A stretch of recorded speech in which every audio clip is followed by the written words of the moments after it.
Naimbag nga aldaw Northern Luzon kana duma-duma pasat ti pagilyan aldaw itati Miyerkules Abril 22, 2026. Dagitoy dagiti damag manipod amyanan a Luzon. Damag iti amyanan. Kadagiti ulo ti damag LTFRB Chair kinumpirma na nga awan pa'y tinaprobaran a baro at transport franchise dito syudad ti Baguio. Panakipatumpal ti koordinasyon iti city government impanamnama na. May pagpatumpal ang minimum voluntary fare dito syudad ti Baguio na ibaba iti 16 pesos. Baguio City LGU impagganatgat kadagiti PUJ operators a voluntary fare tip kan saan a mandatory. Plano a Quirino Pingat Bypass Road kinumpirma ti Environmental Management Bureau Cordillera Administrative Region nga adda iti ruwar ti protected area. Environmental impact na sao a proyekto minimal kano laeng. Ilang na individual karaman ti dua a minor de edad natay itinapasamak nga uram sa Ordaneta City, Pangasinan. Dagiti ulo ti damag ket insagot kada kayo ti Omega Green, the plant nutrient, produkto ti Encam Agri-Marketing.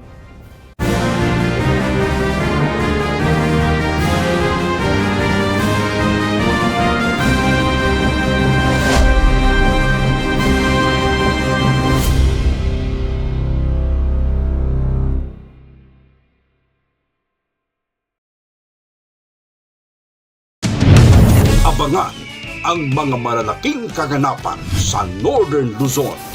Ihahatid ng Net25 Baguio. Mata ng Agila. Northern Luzon. Lunes hanggang Biyernes, alas 4 ng hapon. Mapapanood sa Net25 Baguio Facebook page at YouTube channel.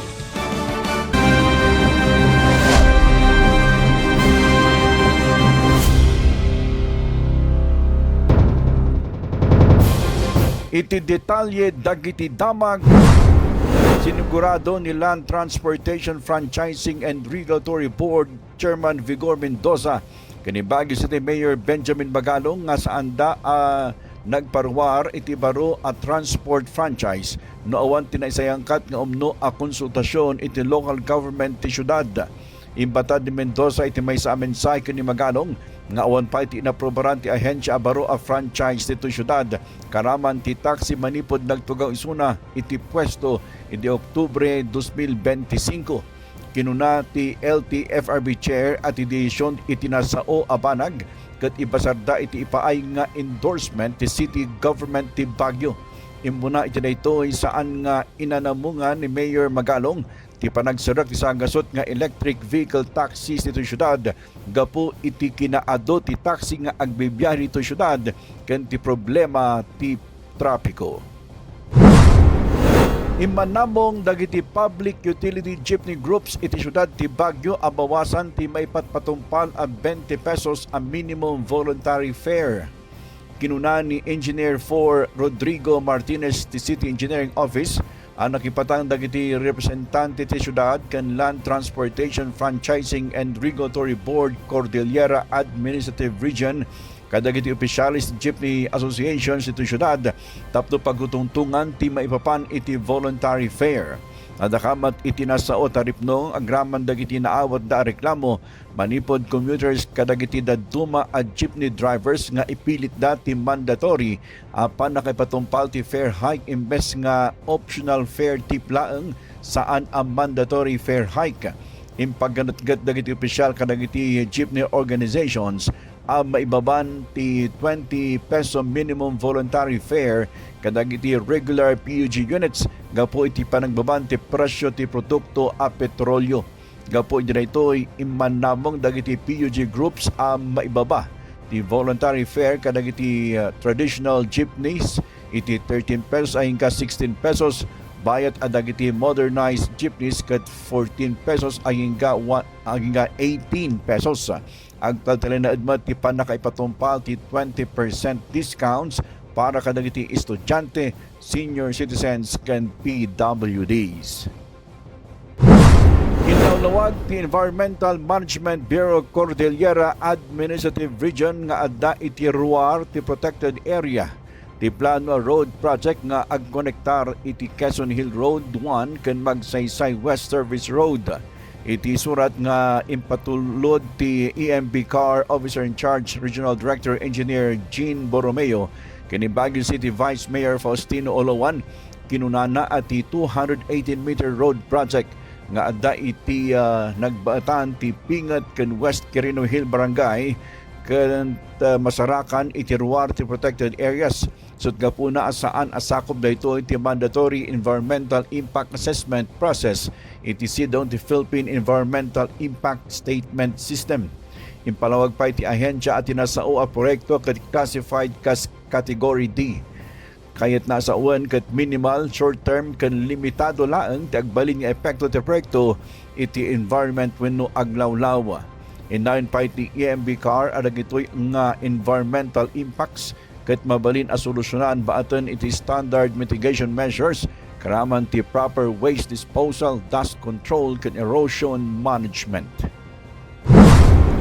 Iti sabali pa nga damag minandara na ni Baguio City Mayor Benjamin Magalong ti Philippine Drug Enforcement Agency ken ti Baguio City Police ang mga ipatumpal iti full review iti drug situation ito syudad. Kinuna ni Magalong nga agdwa-dwa isuna pudno a drug-free dagiti daduma barangay dito syudad ti Baguio. Imbatad dayto ti alkalde Karpasan ti panakaipatumpal ti serye ti drug operations ito syudad kas iti nauding nga anti-drug operations iti maatap a drug den sa J. Slaughterhouse compound no sa dino ket sa nga 12 individual ti nakamagdag iti autoridad. Nupay adupay lang ang lugar ti agtatalinaed nga addaan iti drug-free certification. Inaklon ni Mayor Magalong nagsamalin ti sitwasyon. Inawlag met ni Magalong asaan pay met nasaknap ti problema gapo iti agtultuloy a kampanya kontra iti illegal a droga gamay matanganan ti panagsubli dagiti previous offenders iti illegal nga aktibidad. Nagbalaag met ni Magalong kadagiti drug pushers a pumanaw da dito'y syudad. Sinabihan ko na nga na kailangan na nating i-review yung ating drug affectation. Nagbigay na ako ng instruction dyan na hindi ako naniniwala na hanggang ngayon drug-free pa rin yung iba. Talagang aminin natin na nagkaroon ng medyo lumala ng sitwasyon natin sa drugs. Pero not to the extent na talagang lalang-lala. Kasi talagang matindi rin yung ating operations ngayon. Pero kung usapan namin lagi ito na talagang tuloy-tuloy lagi ang operation. Walang let up dito. Magandang drug situation natin rito relatively. Pero aminin natin na hindi tulad doon na nagkakabalikan, nagsisibalikan Kaya nga tabi ko nga sa kanila na dapat tuloy-tuloy ideya. So, nagbigyan ako na ng instruction yung ating PIDEA rito and ang Philippine National Police na mag-umpisa na sila ng review ng drug affectation. Nag-usap din kami ng kanilang regional director, including our RPOC. Isa rin ito sa pinag-usapan natin. That was about 3 weeks ago. At nag-commit naman sila. Meron lang silang sinusunod na process na tapag-usapan sila tungkol dito sa review of drug affectations ng ating mga barangay. Any warning na lang po sa mga individuals na gumagawa ng mga illegal? Lumayas kayo rito. Hindi kayo namin kailangan dito. Baka may mangyari pa sa inyo rito. Kaya lumayas kayo rito. Iti sabali pay damag mabalinan a dumalan dang iti motorista sa J. Goldfield Poblacion Road sa J. Itogon, Benguet. Kinumpirma ti Department of Public Works and Highways Cordillera ang nalukatanan tinasao a kalsada kalpasan ti panakapitumpal ti clearing operations. Malagip nagayos manan ti pitak ken bato ti nadakamat a kalsada kalpasan ti napigsa a tudo iti Lunes ti Malem. Dagos met anang isayangkat iti clearing operations ti DPWH tapno may kat dagiti nakabara a bato ken pitak iti kalsada.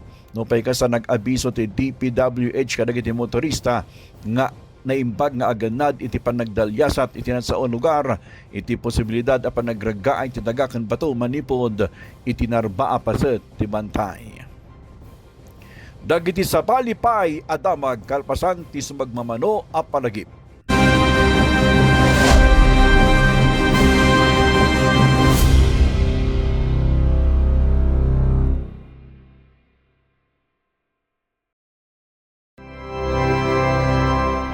Explore the natural wonders of the Cordilleras and Elucancha. Feel the breeze and beauty of the mountains. Be amazed with the various tourist destinations. Learn the history, traditions, and culture. Hello mga kasamang adventurers and viewers! Ngayong araw ay makakasama ninyo kami sa isang exciting adventure. I know that Benguet has a lot of tourist spots to offer. Ako, mahilig mag-explore. Ako mahilig sa adventure. Tara! Dito lamang yan sa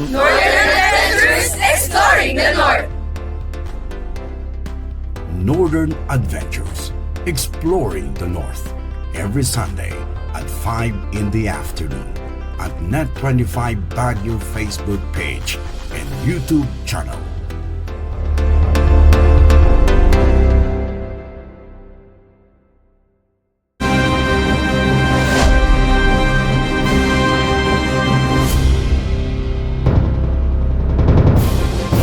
Iti sabali pa'y akang runaan adamag into Department of Agriculture ti implementasyon ti nationwide free food lane program para kadagiti agricultural truckers.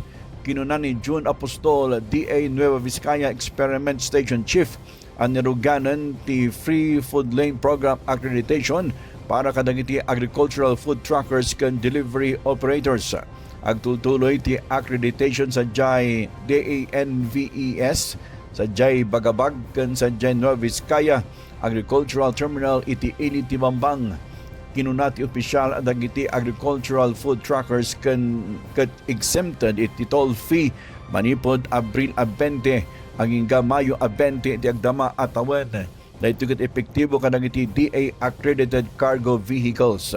Panggap tinasao a proyekto ang maipayan dagiti agricultural food truckers kan delivery operators iti free passage kadagiti toll gates kadagiti na duma-duma at delivery area sa Metro Manila kan daduma pa'y apasat ti Pagilian.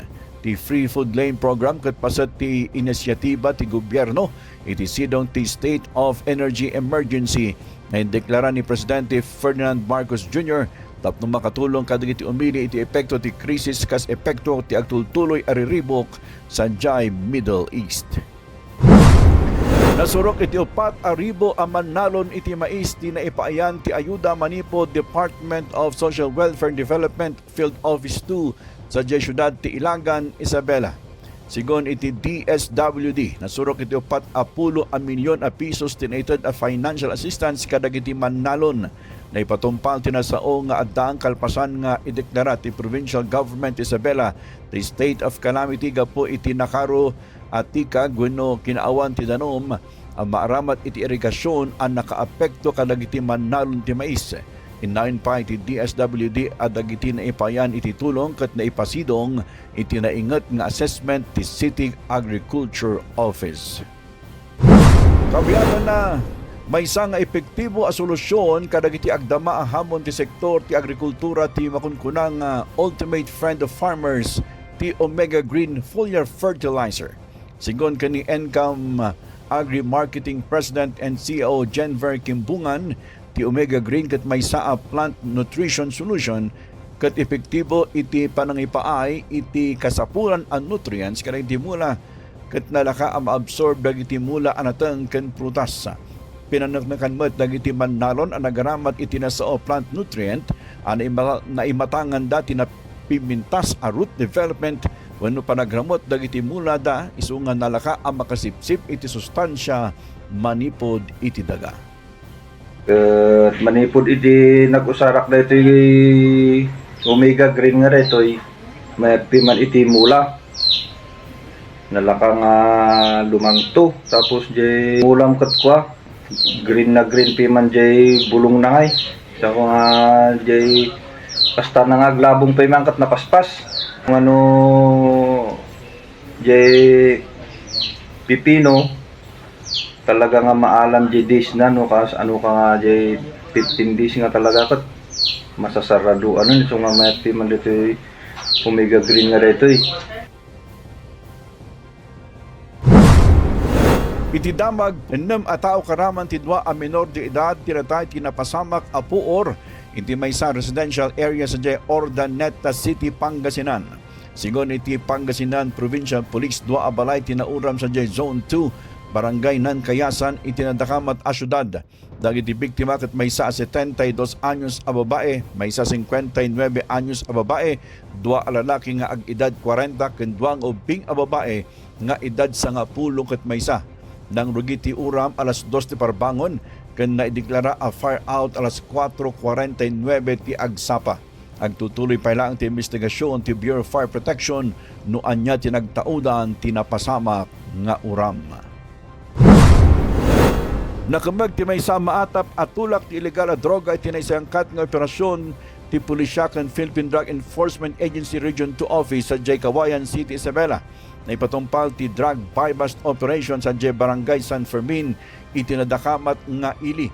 Nakumpiskar manipod iti suspect ti agarup may 1 kilo ti marijuana nga agatad iti sangagasot 20,000 pesos.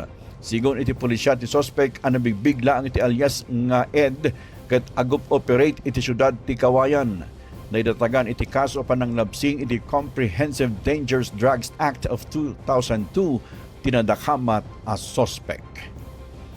Dagiti kang runaan adamag manipod amyanan a Luzon. Patuloy yu asubaybayan dagiti kang runaan adamag manipod amyanan a Luzon. Ditoy damag iti amyanan. Sagot kada kayo ti Net25 Baguio. Siyak ti pagayam yu anang ipadamag Leander Denver Garcia. Daytoy ti Net25 Baguio. Napasnak, natured, ken napudno.